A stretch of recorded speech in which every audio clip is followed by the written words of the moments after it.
welcome back to my channel. It's me again, Tiffany. And for today's video, ang gagawin ko is review the Nature Republic Aloe Vera 92% Hydrogel Eye Patch. Alright, without further ado, let's get started.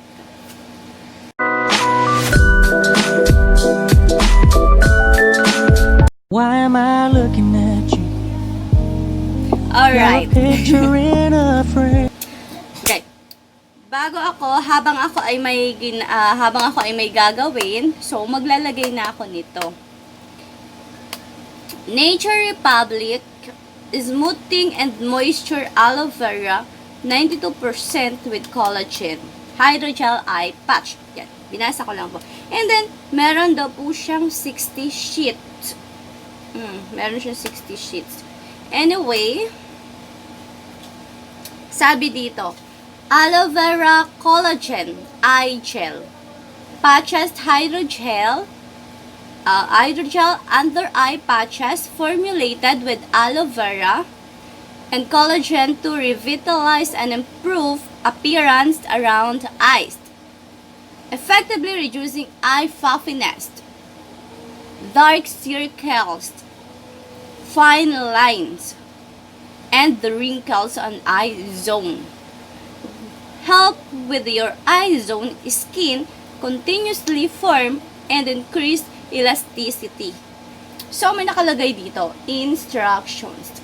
After cleansing face, apply the skin toner and then apply the patch under each eye for 20 to 40 minutes while relaxing.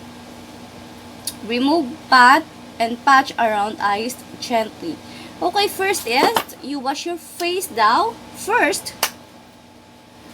Anyway, tapos ko na nga-wash yung face ko. And then, maglalagay naman tayo ng toner. So, wala naman nakalagay dyan na description na kung anong toner ang ilalagay natin. So, any toner ang ilalagay natin. So, maglalagay na ako. I have a cotton here.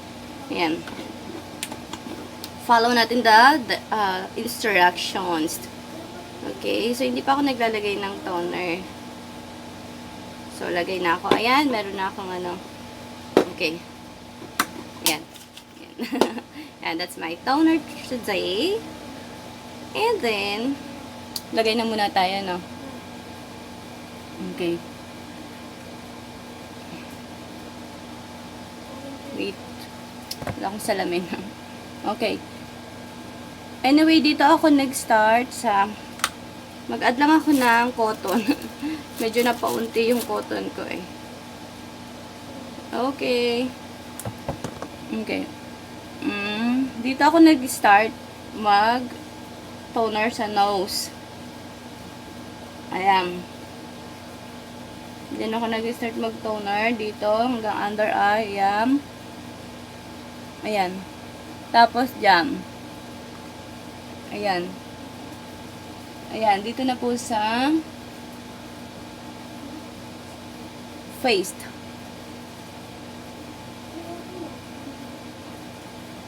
Doon na naman pa talaga. Alright, yan ako. Kasi, dirty kasi kung uunahin mo sa noo, ang papababa. O, diba? O, with tips na rin pala yan. Joke. Ayan, dito naman. Tapos dito ang next. Ayan. And the last ko is yung aking forehead. Hindi ko alam kung ganito ang ginagawa ng iba, no? Pero ako kasi, ako ganito, ever since, mailalas ko yung aking forehead. And then, saka ko next yan. Pero kung wala na siyang laman, ang tawag dito, itong cotton mo, so, change ka na. Change na ng another cotton again. Alright, tapos na tayong maglagay ng toner. So, stay muna natin ng 1 minute. Okay? So, I'll be back.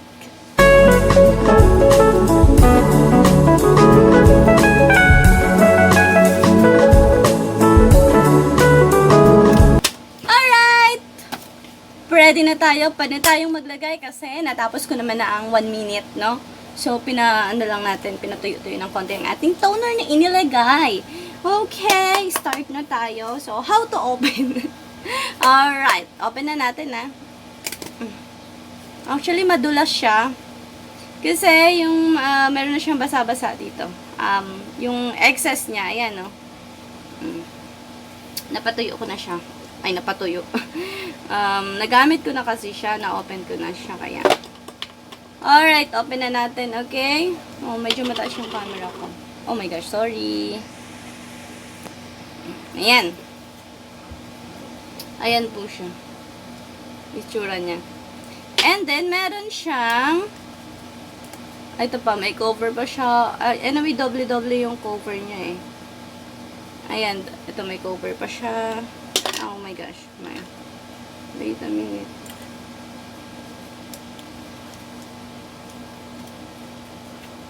Okay. Okay, ito. Ito po yung laman niya.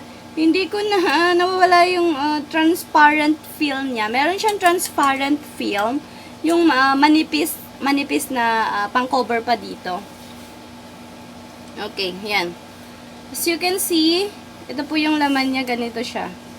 So, may sabi yan, meron siyang 60 sheets. Ayan. Sabi dito, meron siyang 60 sheets, pero kung titingnan nyo, sobrang dami para sa akin. Parang feeling ko sobra. Okay. Start na natin. Anyway, ito yung spoon niya. Meron siyang spoon. Kasi, meron siyang spoon para hindi naman natin kinakamay kung paano magkuha. Kasi, syempre, minsan dirty yung kamay natin. So, kailangan merong spoon, diba? So, panlagay ito sa ano. Alright. Start na natin. Kuha ko ng isang sheet. And then,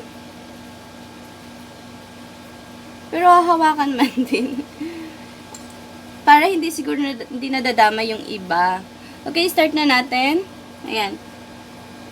Oh my gosh, hindi ko wala akong mirror. Ang baba ng mirror ko dito.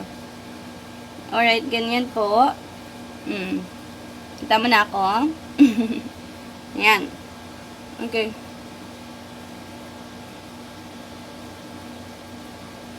Okay. Oh. Another is, kuha tayo ulit. Again, for, sa ating, right eye naman. Okay, kumuha na ako ng isa. Ilalagay ulit natin. Oh my God, mababa. Nakatingin ako sa aking, na totally sa camera kasi hindi ko mapansin eh. Oh my gosh, I'm sorry. Ayan. Ayan na po.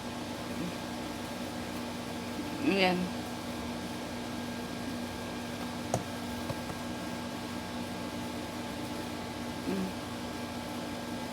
Ayan.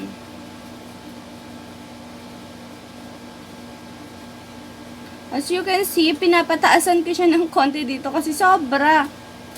Sobra siyang sobrang dulas po niya. And, ayan.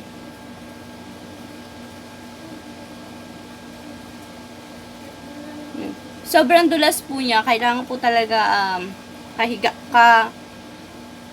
After maglagay nito, maghiga. Tawag dito, naka-relax ka talaga yung nakahiga. Para hindi siya malalaglag. Pero ngayon kasi, hindi ako hihiga kasi ako ay may gagawin habang nakaganito. Para hindi sayang ating aking oras for today. Anyway, meron siyang mga excess. Ayan, kung mapapansin nyo, yan. Yung mga ganyan, na tumutulo. Pansin nyo? Ganyan. Yung nakuha ko po sa spoon, yan. Nagaling po siya dito sa ganito, ay inilalagay ko po yan sa aking Wait, hindi ko makita. Ayan. Inilalagay ko po siya sa aking face.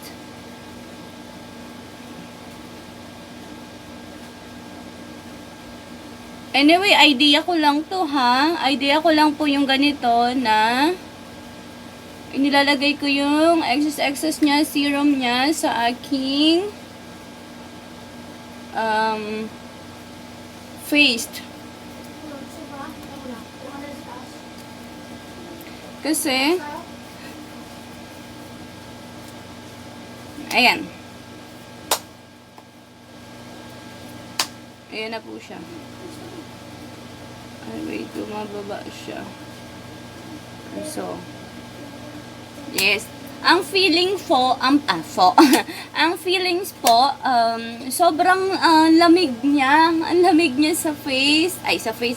Ang lamig niya sa under eye. Tapos, sobrang nakaka-relax. Kaya pala sabi dito,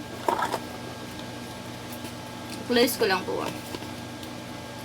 Oh my gosh. I-close ko lang kasi mamatapon.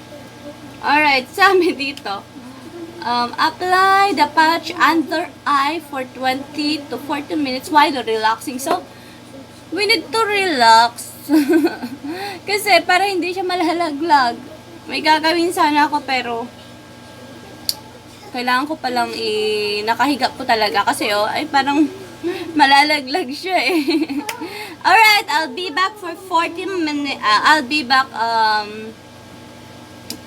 after 40 minutes. Bye muna. Ang tawag. Bye for now. And hi, ito ako, nagre-relax muna ako. Hi to my aking purple bear. Hi to you. And alam nyo, sobrang lamig. Lalo pa siguro kung naka-aircon kayo.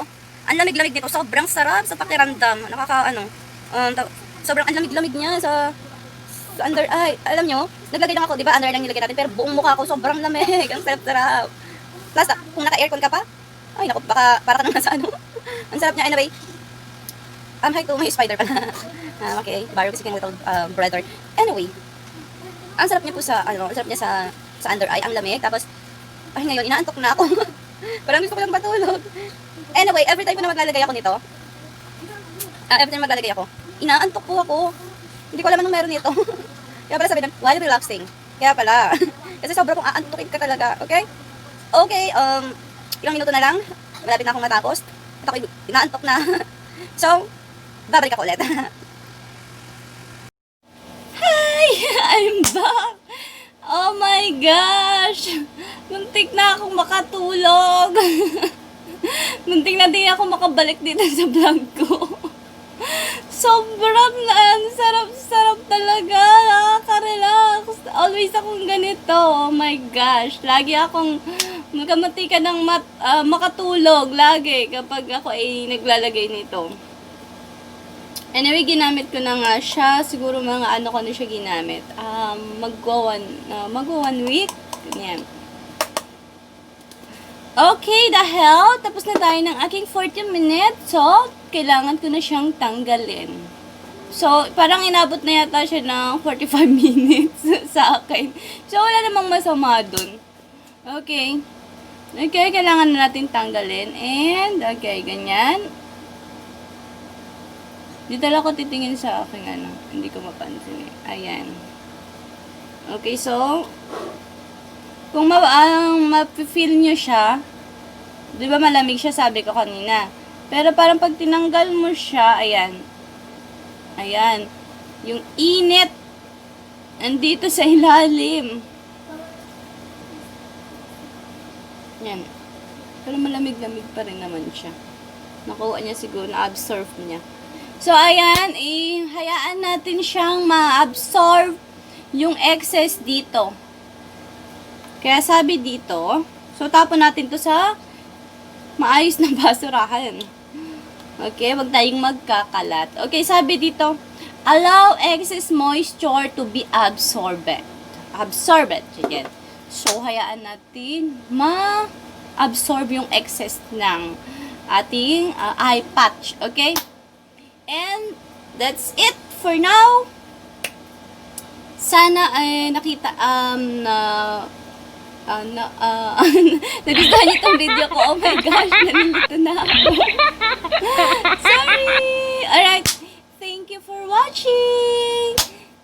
Please like and don't forget to subscribe and click the notification bell para update ka whenever I upload a new videos. Alright, that's it. Bye! Thanks for watching!